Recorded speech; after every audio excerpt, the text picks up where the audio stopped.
Xfinity, the future of awesome.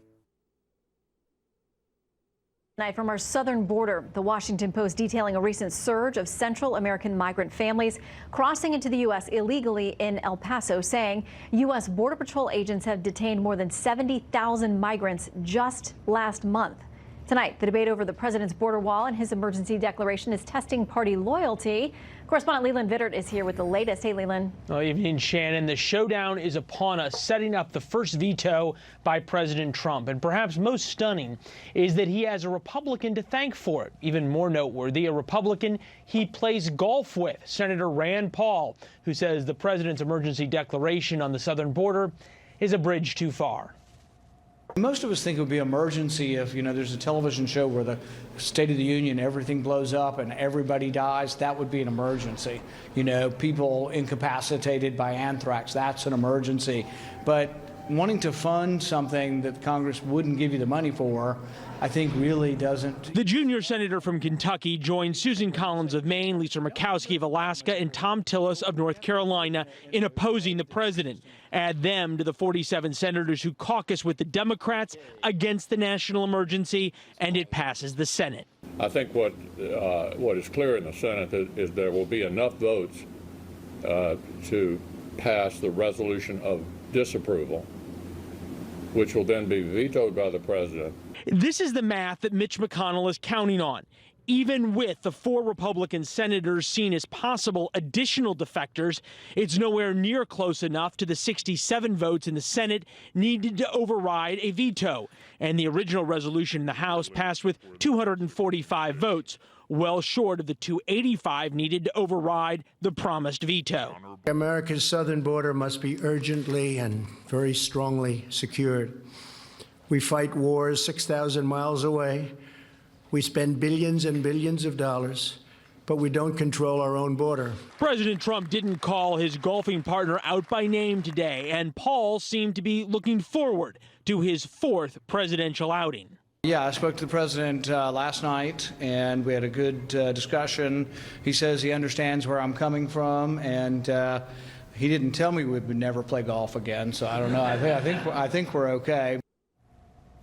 Well, noteworthy, after one of their previous rounds, Rand Paul told reporters, "Didn't you know President Trump never loses?" As the mass stands tonight, that will hold true on the national emergency declaration as well. Shannon?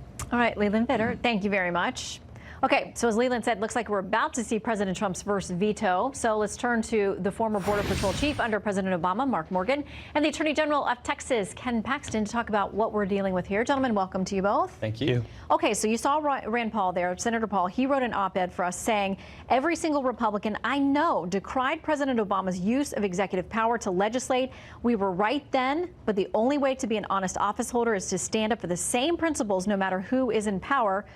General, I know that you all launched a number of lawsuits, Texas did, against the Obama administration, and about some of these executive power issues. Why is it different? Or do you think it is this time? No, so the president is given this authority through a statute, and the definition of national emergency is never defined in that statute. It's totally up to the president to make that decision. So in this case, Congress hasn't come in and said, here's what the definition is, and so they've always left it up to every president to decide what a national emergency is. It's no different here. Okay, so Mark, Senator Thom Tillis, also one of those who's going to vote against the president on this, says that Republicans should be thinking about this. He says, imagine a President Bernie Sanders declaring a national emergency to implement parts of the radical Green New Deal, a President Elizabeth Warren declaring a national emergency to shut down banks and take over the nation's financial institutions, or President Cory Booker declaring a national emergency to restrict Second Amendment rights.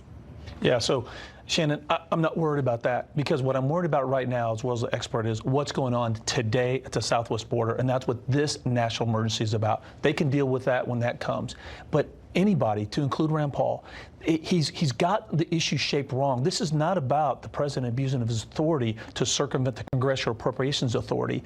This is about, if he votes no against this, he is saying that he does not, once again, believe the experts on the ground that are saying this is a crisis. He's not believing the numbers. You just had in your open 70,000 in 1 month.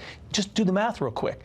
If that continues the rest of this year, we're looking at 800,000 illegal aliens coming into the country, and that's just the ones we catch. How Is that not a crisis? NBC News, Wall Street Journal poll on this. The American public aren't convinced either because 39% of them approve of the president doing this national emergency to build the wall. 60% disapprove. If they were on the border, I think they might have a different opinion. People need to just come and see what's going on at the border. I mean, we're talking about hundreds of thousands of crimes being committed. We've got human trafficking. We've got drugs coming across the border. Talking to some of the families I've talked to about who have lost loved ones, I mean, for us, it's a crisis because we're a border state. So, you know, you have a different perspective when you're a border state than maybe when you're not. I thought it was interesting. The New York Times did a piece about what's happening at the border, and to their, descriptive sentencing on this. This is what they say. Undocumented women making their way into American border towns have been beaten for disobeying smugglers, impregnated by strangers, coerced into prostitution, shackled to beds and trees, in at least a handful of cases bound with duct tape, rope, or handcuffs. I mean, when you think about it in those terms, nobody wants any woman, any child, any man to go through that kind of treatment. And they're saying this is what's happening. But Shannon, you're just making it up, right? It's a manufactured crisis. Well, the New York Times is making it up then. Right, that's what I mean. I mean, the facts, that's what's incredulous. Again, fact after fact after fact. You know, the current chief of Border Patrol, Carla Provost, she just got out and provided congressional testimony where she talked about last year, Border Patrol conducted 4,300 rescues of people trying to illegal a country. This year so far, the Border Patrol have risked their lives to conduct 1,000 rescues. This is not compassionate. To not secure our borders is not compassionate. They're allowing women and children to be abused, just like you said. That's not manufactured, that's fact. People are dying every day because we have incentives and we're not securing the border. Those are facts. It's not compassionate. This is the wrong thing not to secure our borders. Well, we'll see. If the president vetoes this and it winds up at the Supreme Court, they'll make the decision. Meantime, Attorney General, Mark, great to have you both. Hey, thank you. Bet. All right, another Democrat enters the crowded 2020 presidential field. Former Colorado Governor John Hickenlooper joins 13 others who've already made it official. But does a moderate governor have a chance of beating the Democratic Socialists to secure the nomination? Plus, Congresswoman Alexandria Ocasio-Cortez's chief of staff facing serious charges tonight. We're going to tell you about the stunning allegations just filed with the Federal Election Commission. Naysayers said no one would subscribe to a car the way they subscribe to movies.